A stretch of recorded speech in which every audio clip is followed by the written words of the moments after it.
this is what I realized this week. It's taken me 37 years to realize this.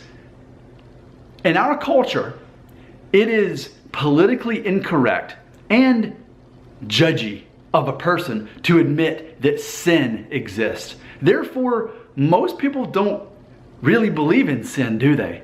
Because that goes beyond the general, because what do most people believe? They believe, well, I'm a good person. And then what do? They compare that to all the things they haven't done that they think are worse. So they'll say something like, I'm a pretty good person. I've never murdered anyone. I've never been to prison. I try to help other people out. I try to be a good person. That's what people say. I've never met a person who didn't think that they were a good person. I've never met, but yet we live in a world full of people who get offended and hurt all day long. So if we're such good people all the time, why do we keep hurting each other and offending each other and why does that keep happening? We must not be the good people that we think that we are, but what is good? And if there's good, what is bad? And see, that's where we come into talking about sin, because it's not about labeling and targeting certain sins. And that's what people, I think, do. They think, well, if someone says that this is a sin instead of something that person does, and then they feel judged by that. But yet, the way I look at it, we're all born with the sinful nature. It's not about the specific sins as much as the fact we were born in a state in which our parents didn't have to teach us to make wrong decisions and to misbehave, right? We already know how to do that. We already know how to make poor decisions, and we need guidance throughout our whole life.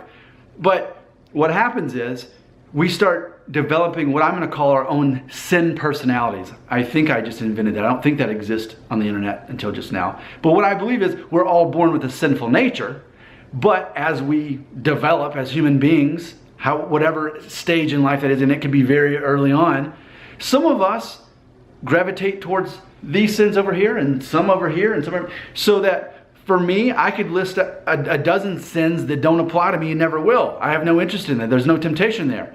But I could list a whole other dozen that always will, because not every person has the same attraction to certain sins, right? So the Bible teaches about these sins, but people don't really want to talk specifically about them, because then that makes them judgmental. But see, then it's a matter of, okay, well, so you don't believe this is a sin or this is a sin and this is a sin, so what is a sin? And it's always, usually, it's something that person hasn't done or doesn't have a tendency to lean toward, as far as it being a temptation. So what happens in our culture is, ultimately, for the fact that people don't really believe in sin, they just believe in this generic sense of wrong and right. I'm a good person. I try to be a good person. So we've got a culture full of people who say, I'm a good person. I try to be a good person. And everything's very vague on what it means to be a bad person. Because once you start listing what it means to be a bad citizen, then we're talking about sin, aren't we? But what exactly is sin and what's not? And see, the Bible specifically starts talking about things that are. And no matter what, we all fall into some category. It talks about lying. Who has never lied, right? It talks about gossip. Who's never gossiped? A lot of people gossip and don't even realize they're doing that. It talks about greed, and it talks about pride. Probably the most, in my mind, the most universal sin there is, being prideful. Because when you're being prideful, it's hard to love your neighbor as yourself. You're putting yourself first above others, whereas the Bible teaches to love your neighbor as yourself. And it's interesting too, though, because Jesus specifically he made it clear it's not about us pinpointing other people's sin. Because I think that's what happens. We know what sins we don't do, so then those are the ones we focus on other people doing. Remember in the Bible, when the lady was caught in adultery, the man, they didn't do anything, but the woman, they were about to stone her. And Jesus draws a line in the sand and he says, whoever has never sinned, now this is my paraphrase, who never has sinned, go ahead, throw the first stone. And guess what? Everyone dropped their stones and they went away, because they all knew that they had done something. It may not have been adultery, which, by the way, does our culture still believe that adultery is wrong, is sin? I'm starting to think not so much, because here's what people say about adultery. They'll say, well, they were really unhappy in their marriage and they weren't being appreciated. And see, so even adultery, is it does our society really believe even that is a sin? It's funny, it's very interesting to see how that works. That people don't want to believe in any specific sins anymore. They just want to believe in a vague sense of good and evil, wrong and right, but they're always on the right, aren't they? And it's interesting because what Christianity teaches is this: we're all sinners. We were all born this way. We all have our own tendencies to make these decisions that God is not pleased with. And instead of focusing on each other's sins, sinful nature, focus on yourself. What do you have to worry about? What is going to be your deal? So, in closing, think about this. This is what I think about. As far as people not really believing in sin anymore because it is politically correct and it's judgmental, we don't want that, right? We don't want to be bigots who believe that certain things are wrong. And I agree. If we're pinpointing certain groups of people who do certain things, that's being judgmental. That's sinful in itself. But as long as we're focusing on what we need to improve, what are our temptations. But see, here's the thing.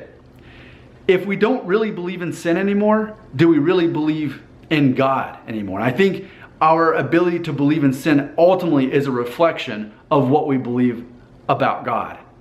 Because most people say, I'm a good person. If there's a heaven, I'll make it in because, hey, I'm a good person. That's what people say. So it's this God that's like, yeah, okay, you tried. Come on in. As if that's all this is about. The Bible actually teaches about heaven on earth, about helping each other on earth and avoiding sin so that we can live a better life here.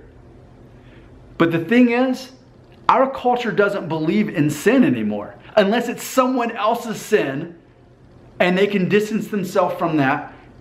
And especially politically, I've noticed this. You can name certain sins of the Bible either way, and you can find how it leans either to Republicans or Democrats. And depending on which side you're on, you can say, oh, at least I don't do those. Oh, at least I don't do those things. That's how things happen. It's such a fascinating thought that our understanding of God ultimately is in conjunction with our understanding of what sin is. We were all born this way. We were all born with a sinful nature, and we have certain tendencies to gravitate towards certain things that displease God. And so instead of focusing on what doesn't apply to us, what if we just focus on what does apply to us specifically and turn away from those sins so that we please God that way? So, the question is, do you believe in sin? Or, ultimately, do we believe in a watered down version of what Christianity is about?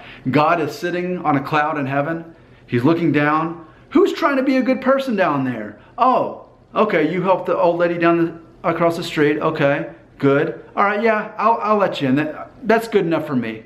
Is that who God is? Or, because see, the Bible clearly states, and it's funny when people will say, well, Jesus was a good teacher.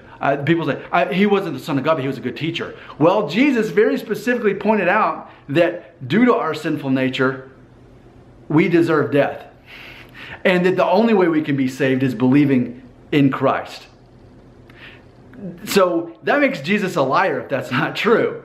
So it is interesting. Jesus was very specific on talking about our sinful nature, how we're all born into sin, and that we need to be saved, and that we can only be saved by believing in him. See, that's what Christianity is actually about. Being born into sin and needing to be saved from that.